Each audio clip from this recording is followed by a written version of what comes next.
Le jeudi 14 juillet 2016, le président Patrice Talon a bouclé ses 100 jours à la tête du Bénin.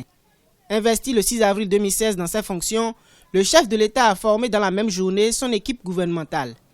Dans la gestion de l'État, plusieurs actions ont été entreprises pour l'instauration d'une nouvelle base de développement du pays.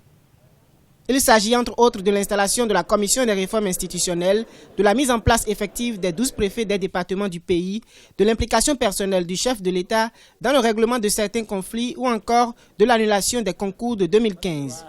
Le président Talon et son équipe ne vont pas dérober au traditionnel bilan des 100 premiers jours. Dans le rang des populations, les appréciations sont diverses. Jusque-là, on peut dire que la jeunesse ne se retrouve pas encore après les 3 mois de la gestion du gouvernement. Sinon, je vais vous dire aussi que la population est essoufflée. Essayons de lui donner un peu un an pour voir ce qu'il fera. Sinon, en réalité, les 100 jours, moi je ne saurais dire quelque chose là-dessus. Seulement que l'insécurité, c'est-à-dire ça a pris d'ampleur. Les décisions et actions du président sont diversement appréciées dans l'opinion publique.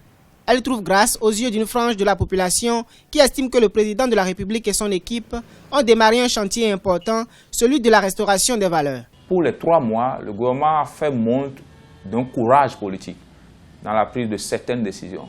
Je peux évoquer cette décision pour fixer les 12 préfets du pays. Il y a eu besoin du courage politique.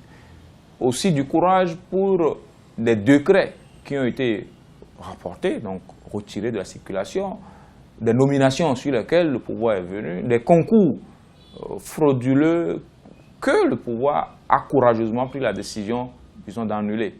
Plusieurs mouvements de mécontentement ont éclaté au cours de ces 3 premiers mois de gouvernance sous le régime du président Patrice Talon, notamment dans le rang des syndicalistes. Ceux de la justice dénoncent un non-respect des décisions de justice en complicité avec l'exécutif. Néanmoins, plusieurs observateurs politiques s'accordent à dire que le bilan des 100 premiers jours du président Talon est satisfaisant et qu'un bilan à long terme est indiqué pour apprécier la gouvernance du nouveau régime.